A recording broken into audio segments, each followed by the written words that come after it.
कौन कौन शैली है? उत्तर भारत में नागर शैली, दक्षिण भारत में द्रविड़ शैली। और दोनों शैलियों को मिला दिया जाए तो मध्य भारत और पूर्वोत्तर भारत में बेसर शैली। लेकिन जो भारत के पश्चिमी इलाका है, पश्चिमोत्तर, वहां पर यूरोपीय प्रभाव था। कौन सा प्रभाव था? यूरोपीय प्रभाव। यानी कभी हम लोग के देश पर यूनानी भी हमला किए थे, ग्रीक भी हमला किए, तो उनका प्रभाव कला पर भी देखने को। ये मत समझिए कि युद्ध होता है तो सिर्फ घाटा ही होता है, नहीं। जब दो संस्कृतियां मिलती हैं तो दोनों का कहीं ना कहीं योग देखने को मिलता है। ऐसा आप हमेशा देखेंगे, दो संस्कृतियां मिलेंगी तो दोनों का योग भी कहीं ना कहीं पता चलेगा। जैसे हम लोग के देश में बहुत सारे निर्माण होते हैं ना। अभी हमारे देश का डिजाइन सऊदी अरब में बना है कि नहीं? राम मंदिर बना है ना। तो ये चीज डिजाइन एक जगह से दूसरी जगह पर जाती है। टेक्निक, जिसे तकनीक, आज सर्वाधिक कीमत किसका है? तकनीक का। एक दूसरे, हम किसी देश से विमान खरीदते हैं, मिसाइल खरीदते हैं ना, आयुध, तो क्या कहता है भारत? बेचना है तो तकनीक बेचना होगा, बनाने के लिए हम आप पर निर्भर ना रहेंगे। अगर आप टेक्नोलॉजी दीजिएगा सामान के साथ तो ठीक है, नहीं तो अपना सामान रखिए। समझ में आ रही है? अभी अमेरिका भी अपना विमान बेचना चाहता है भारत को, और रूस भी। तो अमेरिका आगे पीछे कर रहा है तकनीक देने में। रूस बोला कि तुम जो कहो सब देंगे, लेकिन तुम मेरा लो। देखो, एक समय भारत मांगता था, कोई नहीं देता था, और आज रूस, अमेरिका, फ्रांस, इजराइल खोल के घूम रहे हैं, मेरा लो, मेरा लो, मेरा लो। हा? क्या? दुकान खोल के बैठा है, मेरा लो। भारत कहता है ना, तकनीक दोगे तब। अगर टेक्नोलॉजी नहीं देगा ना, और सीक्रेट कोड होते हैं, क्या होते हैं? सीक्रेट कोड, वो भी देना होगा, नहीं तो आपका विमान उड़ते हुए लॉक कर देगा, गिर जाएगा। तो तकनीक का स्थानांतरण होता है, आज ही नहीं, सदियों से ऐसा होता आया है। तो दो संस्कृतियां मिलती हैं तो दो कलाएं भी मिल जाती हैं, दो विचार भी मिलते हैं, और दो अलग अलग सभ्यताएं भी मिल जाती हैं, तो उनका असर देखने को मिलता है। भारत पे बहुत सारे विदेशियों ने हमले किए, तो उनका असर भारत पर देखने को मिला। भारत का भी असर उनके देशों में देखने को मिला। इसी के कारण भारत में विभिन्न इलाकों में मंदिरों की जो निर्माण शैली है वो अलग अलग है। और दुनिया का सबसे प्राचीन मंदिर का नाम आप लोग जानते हैं? मुंडेश्वरी। कौन सी मंदिर? मुंडेश्वरी, दुनिया का सबसे प्राचीनतम मंदिर। इसे तो लोग बोलता है गुप्त काल का, लेकिन उससे भी पुराना है, उससे भी पुराना है। अब आप लोग पढ़ते हैं कि गुप्त काल में मंदिर निर्माण कला का जन्म हुआ, कैसे मान लिया जाए? मार्कंडेश्वरी मंदिर कश्मीर में, उसका निर्माण अशोक ने कराया, यही आप कर चुके हैं। उससे पहले भी मंदिरों का निर्माण हुआ। राजा विक्रमादित्य का नाम सुने हैं आप लोग? उन्होंने अयोध्या में राम का मंदिर बनवाया था, विक्रमादित्य ने महाकाल मंदिर बनवाया है। अभी हम लोग 2082 में है विक्रम संवत के अनुसार। कब, कहां चल रहे हैं? 2082 में है। तो उस व्यक्ति ने बनवाया, कहते हो गुप्त काल। तो क्यों अभी भी इतिहास की कड़ियां जुड़ नहीं रही हैं? भारतीय इतिहास बहुत उलझा हुआ अभी भी है। जो कुछ सुलझा भारत का इतिहास, वो सिकंदर के आक्रमण का देन है। किसका? सिकंदर के आक्रमण का देन है। भारत का वह पुस्तक का नाम बताइए आप लोग, जिसमें लिखित रूप से सन 1 ईस्वी लिखा गया है, घटनाओं का वर्णन किया गया है। पहला पुस्तक कौन सा है? प्रमाणिक। उसमें कश्मीर का इतिहास का वर्णन है। राज तरंगिणी, जिसे कलहण ने लिखा है, उसमें कश्मीर का इतिहास का वर्णन है। उससे पहले ऐसा कुछ नहीं था। घटनाओं के आधार पर गणना किया जाता है, लेकिन भारत के इतिहास को सुलझाने में सबसे बड़ा मददगार कौन हुआ? सिकंदर द्वारा भारत पर किया गया आक्रमण 326 बीसी में किया। उसी आधार पर भारत में तिथि क्रम का निर्धारण माना जाता है। आप लोग समझ गए इसे? बेटा है ना, लिख लिए हो? बताओ, सबसे प्राचीन मंदिर में आप लोगों ने मुंडेश्वरी जाना। एक और मंदिर है, दशावतार मंदिर। कौन सा मंदिर है? ये मंदिर कहां है? उत्तर प्रदेश में। कहाँ है? उत्तर प्रदेश में पत्थर की ईंट से बनी, ईंटों से बनी है ये मंदिर। इसे गुप्तकालीन सबसे प्राचीन मंदिर कहा जाता है। 10 अवतार के बारे में कौन कौन जानता है? ये किसके बारे में? विष्णु के 10 अवतार। बैठ जाइए। विष्णु के मुख्य रूप से 10 अवतार, लेकिन विष्णु ने 24 अवतार धारण किए। कितने? 24 अवतार। अवतारवाद की धारणा कहां से आई? कभी आप लोग सोचते हैं कि अवतारवाद क्यों आया? नहीं, ये एक संकल्पना है कि हमारे देश में ही नहीं पूरे धरती पर अलग अलग तरह के लोग हैं और सबको अपनी इच्छा के अनुसार भगवान चाहिए। जस्ट लाइक यूट्यूब, कोई अपने मन लायक समाचार ढूंढता है, मिल जाता है कि नहीं? यूट्यूब पर तुम चाहो, जो चाहो वैसा समाचार उपलब्ध है, जो कहानी चाहो उपलब्ध है, जिसके बारे में चाहो उपलब्ध है, अच्छा से अच्छा, बुरा से बुरा। यूट्यूब के बारे में आप लोग कभी सोचिए, आधुनिक में मैं उसे ही ईश्वर का रूप देता हूं, सबके मनपसंद वाला।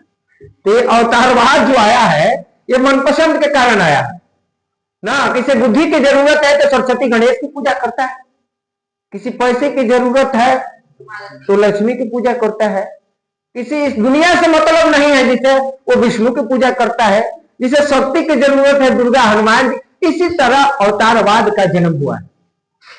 इसी तरह अवतारवाद को जो किसी को नहीं मानता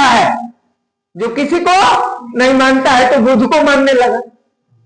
जो चुपचाप रहता है, शांति से जीता है, तो महावीर को मानने लगा। समय के साथ इन्हें भी अवतार में परिणत कर दिया गया। जिस तरह जातियों के बारे में आप लोगों के बारे में बहुत कुतूहल रहती है कि जातियां क्यों बनी, आज आप लोग कंफर्म हो जाइए कि भारत में जातियां क्यों हैं। और आप लोग किसी को कोसिएगा मत, अपने खानदान को गाली देना आप लोग बंद करिए। भारत के युवा अपने खानदान को गाली देना बंद करिए। जाति उस समय के हिसाब से बहुत जरूरी थी। भारतीय समाज कितने वर्णों में विभाजित था?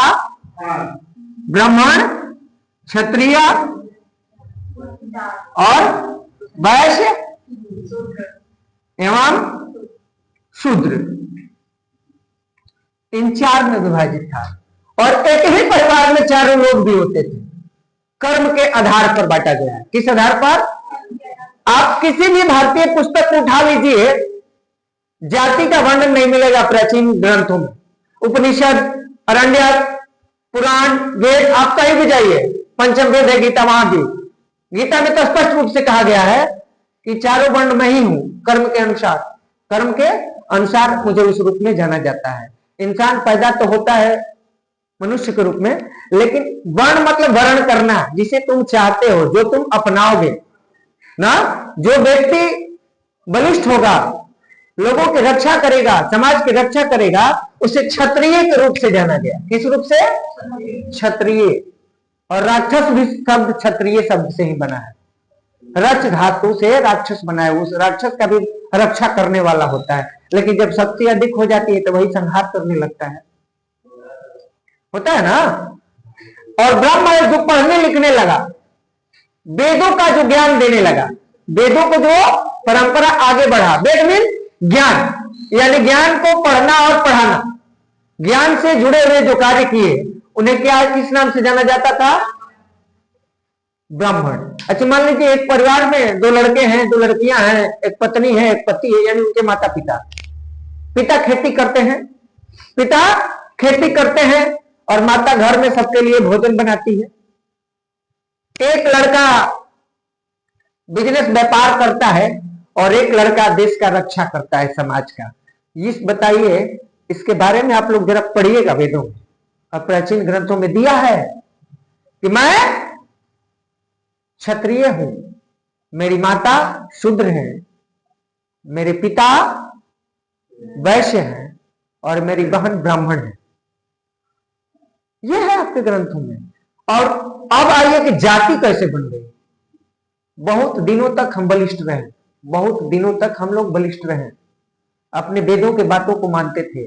और आज भी ये बराबर कहा जाता है कि अपने से बड़ों की बातों की अवहेलना मत करिए। आप लोग हमेशा कहा जाता है ना, लेकिन हम मानते नहीं है, वही काम कर देते हैं।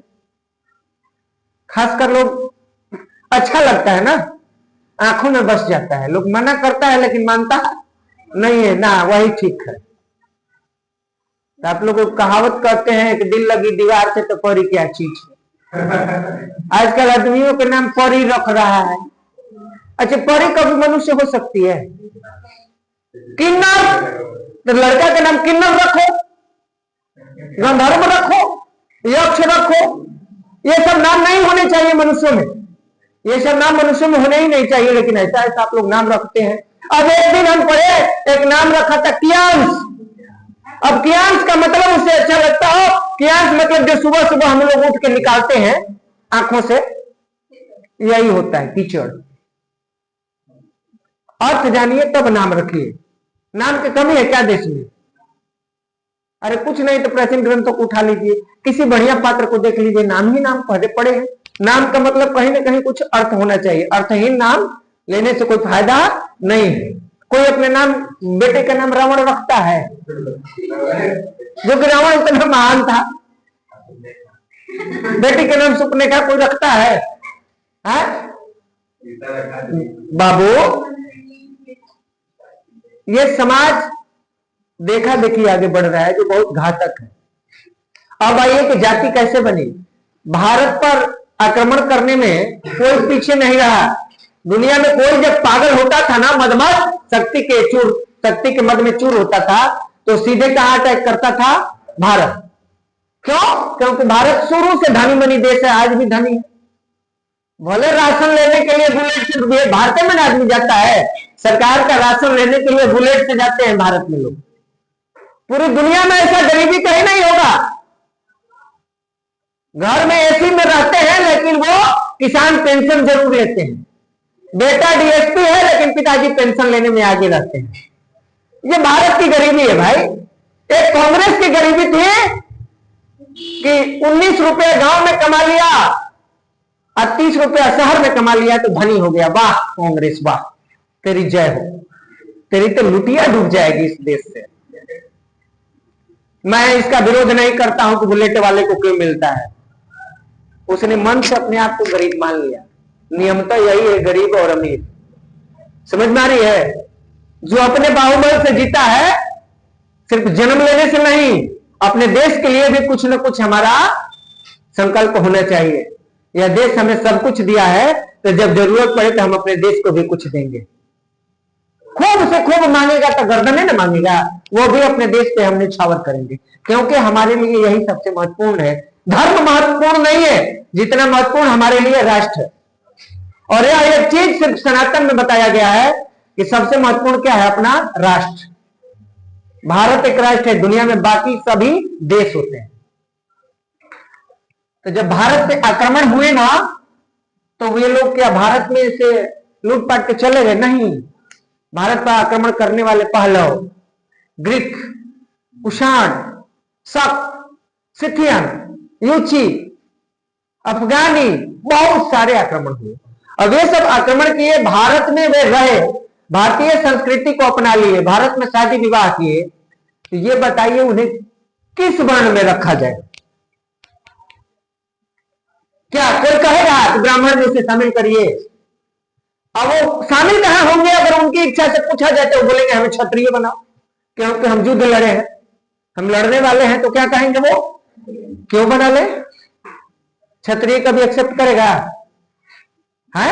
जो उनके साथ दास आए थे, दास, उनको सेवा करने वाले सैनिकों के, उनको बोलो कि शूद्र बता। शूद्र कभी उन्हें स्वीकार करेगा? हमारे देश का शूद्र कभी करेगा? नहीं।